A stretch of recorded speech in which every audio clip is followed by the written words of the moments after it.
ज़्यादा जल्दबाज़ी करना कभी-कभार आपके ऊपर भारी पड़ता हुआ दिखाई पड़ सकता है या पड़ जाता है क्योंकि जिस तरह का मामला अब महाराष्ट्र की राजनीति निकल के सामने आ रहा है, उसको लेकर कहा जा सकता है कि क्या वाक़ई में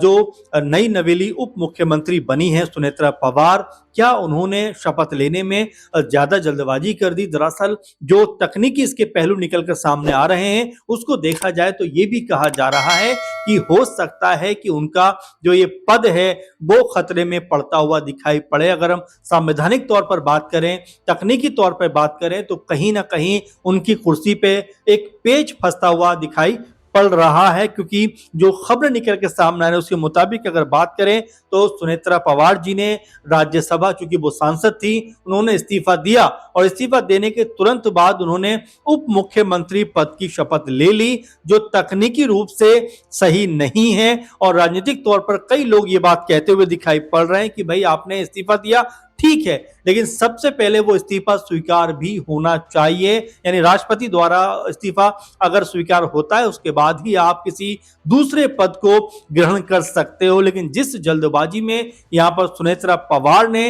इस्तीफा देने के बाद तुरंत उप मुख्यमंत्री पद की शपथ ली है, उसको देखकर ऐसा लगता है कि वो उनके ऊपर कहीं भारी पड़ता हुआ दिखाई ना पड़ जाए। आप अगर देखेंगे कि जिस तरह से 28 जनवरी को एक दुखद हादसे में, यानी दुखद विमान हादसे में जो उस वक्त के तत्कालीन उप मुख्यमंत्री थे अजीत पवार दादा, उनका वहां पर निधन हो जाता है, उनके जो है मृत्यु हो जाती है और उसके बाद एक शोक पूरे महाराष्ट्र में, देश में होता हुआ दिखाई पड़ता है। गमजदा पूरा माहौल बदल जाता है क्योंकि बहुत कर्मठ एक नेता थे, बहुत मजबूत छवि के नेता थे।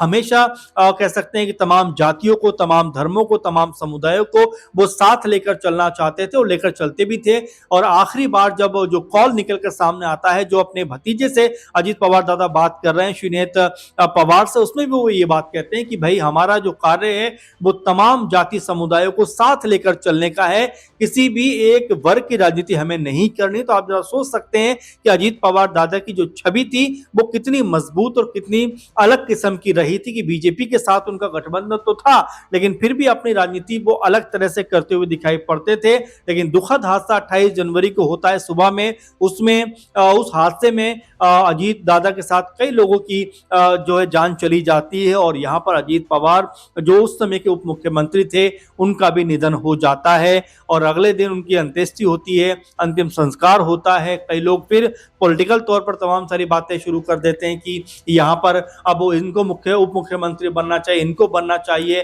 कई लोग कहते हैं कि अभी सुनेत्रा पवार के ऊपर दुखों का पहाड़ टूट पड़ा है और जाहिर बात भी है कि सुनेत्रा जी ने अपने पति को खोया है तो उनके दिल में दर्द जरूर कह सकते हैं कि इस लेवल का होगा जिसको हम और आप महसूस भी नहीं कर सकते। वाकई में बहुत पीड़ा में वो थी और यही वजह थी कि कई जो राजनीति के जानकार भी थे और जो उनके करीबी भी थे वो भी ये बात कह रहे थे कि 10 से 15 दिन के बाद ही जाकर कोई राजनीति की बात हो सकती है और इस बात को लेकर अंदेशा बिल्कुल भी नहीं था कि 30 के बाद जब 31 जनवरी आएगी उस दिन उप मुख्यमंत्री के तौर पर सुनेत्रा पवार शपथ लेती हुई दिखाई पड़ेंगी। और जब वो शपथ लेती हैं, उनके शपथ की खबर आती है, उस वक्त शरद पवार भी यहाँ पर नाराज दिखाई पड़ते हैं क्योंकि वो ये बात कह रहे थे कि उनकी भतीजे के साथ में बैठकर बातचीत हुई थी कि हम 12 फरवरी के आसपास दोनों पार्टियों का विलय कर देंगे। चूंकि हमने देखा कि निगम चुनावों में कई जगह पर शरद पवार और अजीत पवार की पार्टी मिलकर चुनाव लड़ती हुई दिखाई पड़ी थी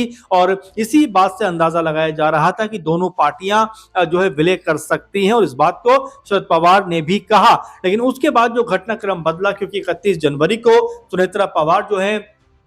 वो अपने पद से राज्यसभा से इस्तीफा भी देती हैं और एक तरीके से वो उप मुख्यमंत्री की जो कुर्सी है उसकी भी शपथ लेती हुई दिखाई पड़ती हैं और उसी बात को लेकर अब दो पेच यहाँ पर फंसते हुए दिखाई पड़ते हैं। पहली बात तो ये कि राज्यसभा में जिस तरह सांसद वो थी उनका पहले इस्तीफा स्वीकार होना चाहिए था, इस्तीफा पहले स्वीकार किया जाना चाहिए था, उसके बाद वो किसी पद पर जा सकती थी, लेकिन उन्होंने उससे पहले उप मुख्यमंत्री के पद के तौर पर शपथ ले ली। एक बात, दूसरी जो महत्वपूर्ण बात है जो ये कही भी जा रही है कि उप मुख्यमंत्री जैसा कोई भी पद संवैधानिक रूप से नहीं होता तो डायरेक्ट जो है वो उप मुख्यमंत्री पद की शपथ नहीं ली जा सकती, बल्कि उससे पहले आप किसी मंत्री के तौर पर शपथ ले सकते हैं, उसके बाद उप मुख्यमंत्री आप बनते हुए दिखाई पड़ सकते हैं। तो तकनीकी रूप से भी क्या ये सही है, इस बात को लेकर अब सवाल कह सकते हैं उठते हुए दिखाई पड़ रहे हैं। और इन तमाम सवालों के कह सकते हैं कि जिस तरह से निकलकर उभर के सामने आ रहे हैं, सवालों को देखते हुए कहा जा रहा है कि क्या यहां से सुनेत्रा पवार अपनी कुर्सी बचाकर रखने में कामयाब हो पाएंगी, कि यहां से वो उप मुख्यमंत्री के पद पर रह पाएंगी। कहीं ऐसा ना हो कि उनकी कुर्सी पे खतरा मंडराता हुआ नजर आए। आप देखेंगे कुछ दिनों पहले की बात है जब शरद पवार के साथ में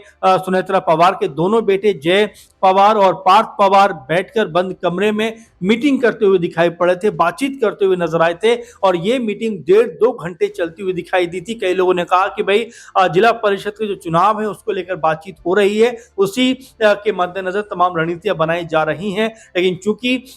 ये मामला इस समय निकल के सामने आ रहा है जब दोनों पार्टियों के विलय को लेकर बात चल रही है, और खासकर उस समय जब सुनेत्रा पवार जी जो है उप मुख्यमंत्री बनी है, तो क्या ऐसे में दोनों बेटों का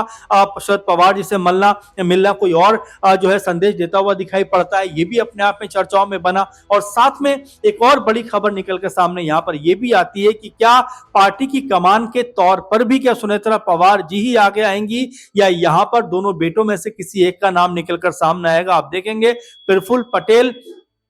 पार्टी के मजबूत नेता हैं, अभी फिलहाल कार्यकारी अध्यक्ष भी हैं, उनको लेकर भी लगातार ये बात कही जा रही है कि क्या उनके ऊपर पार्टी को संभालने की जिम्मेदारी दी जा सकती है। और इसी बात को लेकर अभी भी माथापच्ची होती हुई दिखाई दे रही है। लेकिन जो ज्यादा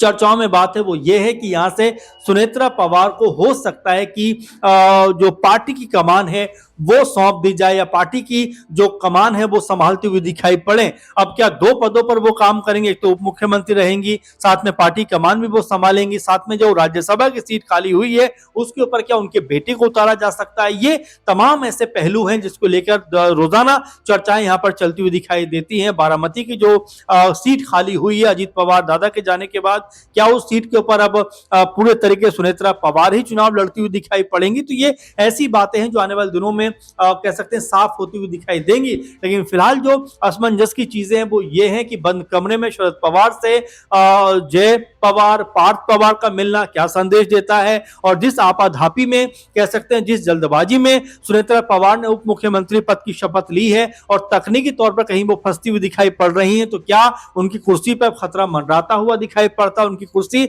अगर मान लीजिए खतरे में आती है तो फिर उप मुख्यमंत्री कौन बनता हुआ दिखाई पड़ेगा। तो ये लगातार सवाल अब उठते हुए महाराष्ट्र की राजनीति में नजर आ रहे हैं, बारामती की राजनीति में नजर आ रहे हैं। और अहम जो है वो अजीत पवार जो एनसीपी गुट है उसके अंदर जो है इस तरह के सवाल उभर के सामने आ रहे हैं कि पार्टी की कमान जो है वो किसके हाथों में जाएगी, और साथ में उप मुख्यमंत्री पद पर अगर कोई खतरा आता है तो उस पद के लिए क्या पार्टी में कोई चेहरा तैयार है, क्या यहाँ पर पार्थ जो पवार है उनका नाम सामने आएगा, क्या यहाँ पर प्रफुल्ल पटेल हैं उनका नाम सामने आएगा। तो ये तमाम ऐसे पहलू हैं जो लगातार चर्चाओं का विषय बने हुए हैं, लगातार इनके ऊपर जो कह सकते हैं बयानबाजियां हो रही हैं। ऐसे में 11 फरवरी को बीएमसी का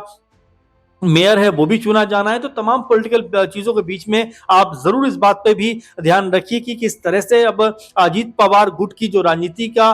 ढंग और रंग है वो क्या बदलता हुआ दिखाई देगा, क्या यहाँ से पार्थ पवार के हाथों में कमान जाएगी, और क्या महत्वपूर्ण जो सवाल एक बार फिर आपके सामने छोड़े जाते हैं कि क्या यहाँ से सुनेत्रा पवार जो उप मुख्यमंत्री बनी है उनकी कुर्सी पे कोई बड़ा खतरा यहाँ पर मंडराता हुआ नजर आ सकता है। इस अगर मगर के बीच में आने वाले दिन किस तरह से करवटें बदलते हुए दिखाई पड़ेंगे, आने वाले दिन किस तरह से अजीत पवार गुट की राजनीति को एक अलग दिशा और दशा देते हुए दिखाई पड़ेंगे, इस पे नजरें लगी रहेंगी। लेकिन फिलहाल बड़ा सवाल आपके सामने छोड़ जाते हैं और आपसे कमेंट की भी उम्मीद करेंगे कि क्या वाकई में इन 2-3 जो तकनीकी पहलू हैं इनको देखते हुए क्या ये कहा जा सकता है कि सुनेत्रा पवार की जो उप मुख्यमंत्री की कुर्सी है वो बरकरार रहेगी, या उस पर खतरे के बादल कहीं मंडराते हुए दिखाई पड़ सकते हैं। फिलहाल इस प्रोग्राम में इतना ही। आप लगातार बने रहें। नमस्कार।